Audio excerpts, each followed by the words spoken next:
My juniors, welcome back to the channel. तो आज हम लोग पढ़ने वाले हैं धातु एवं अधातु पार्ट 1। इसमें मैं मेन भौतिक गुण कवर करने वाली हूँ और सारे एक्सेप्शन, क्योंकि एक्सेप्शन से बहुत ज़्यादा क्वेश्चन आते हैं और केमिस्ट्री का दूसरा नाम एक्सेप्शन है, तो इसलिए वो सारी चीज़ें हम लोग पार्ट 1 में देखेंगे। तो सबसे पहले धातु एवं अधातु आए कहाँ से, तो हम जानते हैं 118 तत्व मेन जो हमारे पीरियोडिक टेबल में अभी तक दिए गए हैं। इनकी विशेषता के आधार पर इनको हम दो रूप में बांट सकते हैं। कौन कौन से? पहला धातु और दूसरा अधातु। अब धातु के कुछ गुण होंगे। पहले गुण दो टाइप के मेन हमें पढ़ने हैं, तो कौन कौन से? भौतिक गुण एवं रासायनिक गुण। इतना तो हमें पता ही होगा कि भौतिक गुण क्या होते हैं, तो ऊपर से देखने में जैसा लगता है वो भौतिक गुण, और रासायनिक गुण का मतलब है रसायन, यानी कि अभिक्रिया होने के साथ उस अकॉर्डिंग जो गुण पाए जाते हैं वो रासायनिक गुण। तो धातु के कुछ अब हम लोग भौतिक गुण देख लेते हैं। तो सबसे पहला जो गुण है धातु के भौतिक गुण में, सबसे पहला तो वो चमकदार होते हैं। कब चमकदार होते हैं? तो जब वो अपने शुद्ध रूप में होते हैं तो वे चमकदार होते हैं। अब इसको क्या बोलते हैं? तो धात्विक चमक बोलते हैं इस चीज़ को। हर गुण का एक अलग नाम है, इसे बोलते हैं धात्विक चमक। इसको इंग्लिश में लस्ट्रस बोलते हैं। सेकंड है, ये बहुत ही ठोस होते हैं। हम नॉर्मल जो भी कॉपर, एल्यूमिनियम, गोल्ड देखते हैं वो बहुत ही ज़्यादा ठोस होते हैं। तो ठोस हैं तो उच्च गलनांक भी होंगे इसके। उच्च गलनांक का मतलब क्या होता है कि जब हम इसे पिघलाते हैं तो इसको पिघलाने के लिए हमें बहुत ज़्यादा एनर्जी की ज़रूरत होती है, बहुत ज़्यादा हमें ऊर्जा इस पर लगानी पड़ती है, तब ये गलते हैं। तो इसको बोलते हैं हायर मेल्टिंग पॉइंट इंग्लिश में। और जो होता है वो होता है आघात वर्धनता। ये वर्ड बहुत कह सकते हैं डिफ़िकल्ट वर्ड है, एंड जो अभी तक हिंदी मीडियम नहीं होगा उसके लिए तो और भी ज़्यादा। तो इसमें होता कुछ नहीं है, इसको इंग्लिश में हम बोलते हैं मैलिएबिलिटी। ये सारी चीज़ें बहुत सारे स्टूडेंट्स 8th 9th में पढ़ी होगी। तो आघात वर्धनता का जो मतलब है वो हम एक धातु को पीट कर चद्दर के रूप में जब बदल देते हैं तो आघात वर्धनता। जो हमारी नॉर्मल एल्यूमिनियम की टीन शीट्स आती हैं वो सारी आघात वर्धनता शो करती हैं। और जो होता है तो तन्यता। तन्यता क्या है? तो जब किसी धातु को हम अभी तक आघात वर्धनता में हमने चद्दर के रूप में बदला था, अब इसमें हम क्या करेंगे? तार के रूप में बदल देंगे, बहुत ज़्यादा पतला तार कर देंगे। तो इसको बोलते हैं तन्यता। इसका सबसे अच्छा एग्जाम्पल क्या होता है? तो AU यानी कि गोल्ड होता है। और आघात वर्धनता का क्या होता है? तो इसका AU और AG दोनों होता है। गोल्ड, AG यानी कि सिल्वर। तो आई होप अभी तक समझ में आया हो। और एक चीज़ गुण होता है ध्वनिक धातु, इन्हें बोलते हैं। क्यों? ध्वनिक से क्लियर ही है कि इसमें ध्वनि निकलती है। तो धातु में जब ध्वनि निकलती है तो उसे ध्वनिक धातु बोलते हैं। एक लास्ट गुण जो है, ये अच्छे चालक होते हैं। अच्छे चालक किसके? तो ऊष्मा के और इलेक्ट्रिसिटी के, यानी कि बिजली बोल सकते हैं हम। तो इसके ये बहुत अच्छे चालक होते हैं। इसका कौन कौन सा एग्जाम्पल है? तो कॉपर और सिल्वर। सिल्वर इसका बेस्ट एग्जाम्पल है। और अच्छे चालक होते हैं। सिल्वर के बाद आता है कॉपर।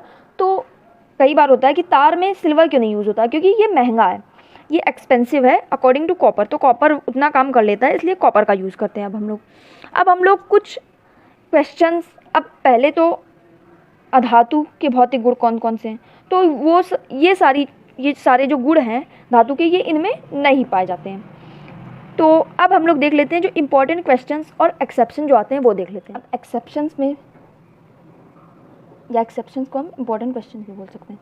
तो अधातु मेन ठोस में होते हैं या गैस में होते हैं? इसमें क्या एक्सेप्शन है? तो इसमें एक्सेप्शन है ब्रोमीन। क्यों? क्योंकि वो द्रव रूप में पाया जाता है। अब धातु में भी ऐसे ही है। धातु हमने पढ़ा बहुत अधिक ठोस होते हैं। तो ये ठोस होते हैं, लेकिन इसमें भी एक रूम टेम्परेचर पर मर्क्यूरी यानी कि Hg जो होता है वो रूम टेम्परेचर पर क्या होता है? द्रव होता है। धातु में हम जानते हैं उच्च गलनांक के होते हैं, नॉर्मल। अब उसका एक एक्सेप्शन है कि कम गलनांक वाले। ऐसे धातु जिनका गलनांक कम हो। ये सारे MCQ 1 मार्कर के लिए बहुत इंपॉर्टेंट होते हैं, तो इन्हें याद करना बहुत ज़्यादा इंपॉर्टेंट है, क्योंकि केमिस्ट्री एक्सेप्शन से भरी हुई है। तो इसका है गैलियम तथा कैल्शियम।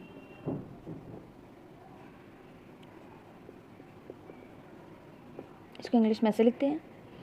धातु के कम गलनांक वाले हमने देख लिए। अब अधातु में हम जानते हैं कि चमक नहीं होती है, लेकिन एक अधातु ऐसा भी है जिसमें चमक पाई जाती है। कौन सा? आयोडीन। आयोडीन चमकदार होता है, जिसे हम इंग्लिश में लस्ट्रस बोलते हैं। अब कार्बन के बारे में हमें थोड़ा सा ज़्यादा पढ़ना है, कार्बन एज अ एक्सेप्शन ही पढ़ना है, तो उसे हम लोग अलग थोड़ा सा देख लेते हैं। अब कार्बन हम जानते हैं एक अधातु है, अधातु का बहुत अच्छा एग्जाम्पल है। तो अधातु है, लेकिन इसमें क्या होता है? अधातु कार्बन के हम जानते हैं कार्बन बहुत सारे रूपों में पाया जाता है, तो उसे हम बोलते हैं अपरूप। जैसे कि बोलेंगे कार्बन के अपरूप। अपरूप का मतलब क्या होता है? जो चीज़ें बहुत सारे अलग अलग रूपों में पाई जाएं, इसको इंग्लिश में बोलते हैं एलोट्रोप्स। तो कार्बन के अपरूप जब हम पढ़ते हैं तो सबसे पहला आता है डायमंड, जिसे हम हीरा बोलते हैं।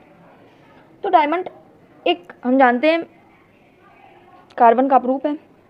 अब ये क्या होता है? सबसे ठोस पदार्थ है, सबसे अधिक ठोस है और पूरी दुनिया में सबसे ज़्यादा ठोस।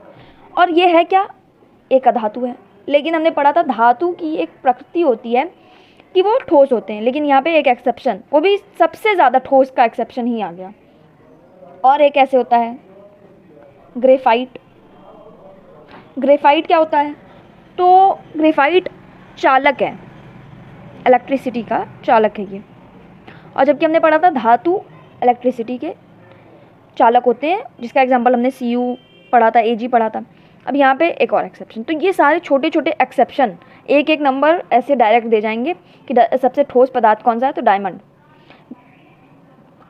एक एक्सेप्शन या अधातु जो चालक हो, ग्रेफाइट। डायरेक्ट ऐसे क्वेश्चन आएंगे डायरेक्ट। अब कुछ क्षारीय धातु, जिससे हम बोलते हैं एल्कली मेटल्स। ये क्या होते हैं? इसका एग्जांपल सोडियम, लिथियम, पोटेशियम। तो ये ऐसे हैं जिन्हें हम नॉर्मल चाकू से काटें तो ये कट जाएंगे, आधे आधे कर सकते हो इन्हें। और जबकि क्या पढ़ा हमने? धातु ठोस होते हैं। तो कुछ एक्सेप्शन यहाँ पे हमने देख लिए। अब धातु के रासायनिक गुण भी हमें पढ़ना ही है, तो अब हम लोग वो देख लेते हैं। धातु के रासायनिक गुण में सबसे पहले हम ऑक्सीजन से क्रिया करा देते हैं। तो ये क्या बन जाता है? धातु ऑक्साइड। ये कुछ देखा देखा सा समीकरण लग रहा है, तो ये हमने लास्ट चैप्टर में पढ़ा था। तो ये कैसे होते हैं? अम्लीय या क्षारीय? तो ये क्षारीय होते हैं। जिन्हें चैप्टर के इंपॉर्टेंट टॉपिक याद है उन्हें ये पता होगा, क्षारीय होते हैं। और धातु ऑक्साइड अम्लीय होते हैं। तो इसका एग्जाम्पल लिख सकते हैं हम Cu+O2 CuO। अब इसे बैलेंस कर देंगे, संतुलित करने पे सही आ जाएगा। अब कुछ होते हैं उभयधर्मी ऑक्साइड।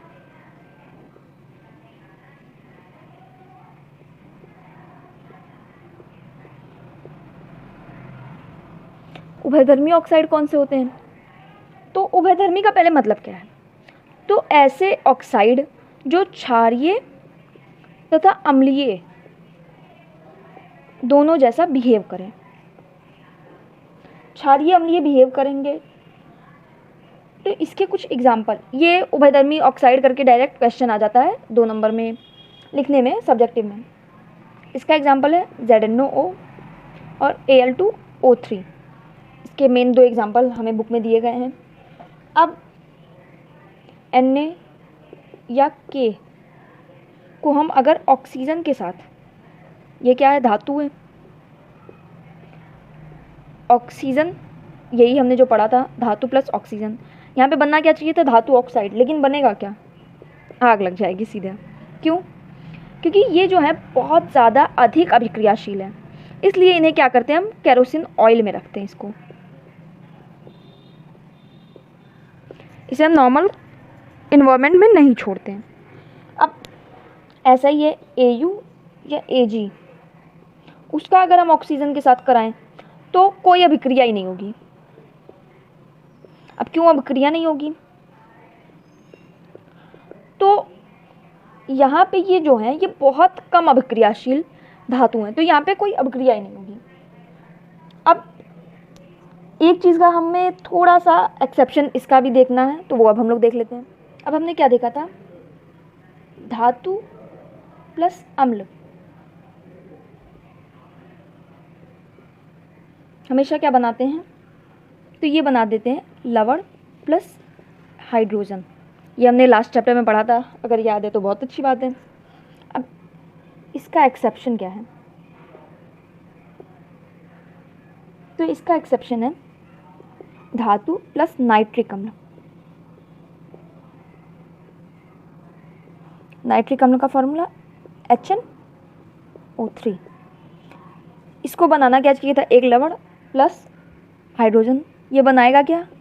लवण प्लस जल बना लेगा। ये हो गया एक एक्सेप्शन केस। अब यहाँ पे ये जो नाइट्रिक अम्ल है वो किस तरह से काम कर रहा है? तो ऑक्सीकरण एजेंट। और यहाँ से हमें एक चीज़ पता चलती है कि केमिस्ट्री में हमें जो भी हमने लास्ट चैप्टर्स में पढ़ा है वो बहुत इंपॉर्टेंट होता है। ये चीज़ हमने चैप्टर 2 से लाई, ऑक्सीकरण एजेंट हम चैप्टर 1 से ला रहे हैं। ऑक्सीकरण का मतलब क्या होता है? जहाँ पे ऑक्सीजन जुड़े या फिर हाइड्रोजन हटे, हाइड्रोजन का रिमूवल हो, तो उसे बोलते हैं ऑक्सीकरण। तो ये एक ऑक्सीकरण एजेंट की तरह नाइट्रिक अम्ल काम करता है यहाँ पर। अब एक्सेप्शन का भी एक्सेप्शन पढ़ना है हमें यहाँ पर। कैसे पढ़ना है? तो दो धातु ऐसे भी हैं, मेन कोई भी धातु लेंगे नाइट्रिक अम्ल के साथ अभिक्रिया करेगा, लवण बनेगा, H2O बनेगा। लेकिन दो धातु ऐसे हैं जो HNO3 यानी कि नाइट्रिक अम्ल के साथ अभिक्रिया करके क्या बनाते हैं? लवण बनाएंगे प्लस H2 यानी कि हाइड्रोजन। कुल मिला के एक्सेप्शन का एक्सेप्शन यहाँ पे नॉर्मल ये निकल रहा है, लेकिन नाइट्रिक अम्ल के साथ क्या होता था? H2O बनाता था। अब H2O की जगह H2 ही बनाएगा नाइट्रिक अम्ल के साथ। तो वो दो कौन कौन से हैं? पहला है मैग्नीशियम और दूसरा है मैग्नीज, यानी कि एक है Mg एक है Mn। तो ये दोनों बनाते हैं, लेकिन कब? तो जब ये जल मिश्रित हो। जल मिश्रित का मतलब क्या है? तो यानी कि जब ये डाइल्यूट स्टेट में होगा तब ही दो धातु हाइड्रोजन का निर्माण करेंगे, नहीं तो नहीं करेंगे। तो इसमें बहुत ज़्यादा हमने फैक्ट और बहुत एक्सेप्शन पढ़ लिए हैं। तो आज के लिए इतना ही, मिलते हैं नेक्स्ट वीडियो में। तब तक के लिए ये सारा लर्न करते रहो, और वीडियो अच्छी लगी हो तो लाइक शेयर एंड सब्सक्राइब कर देना। Bye bye.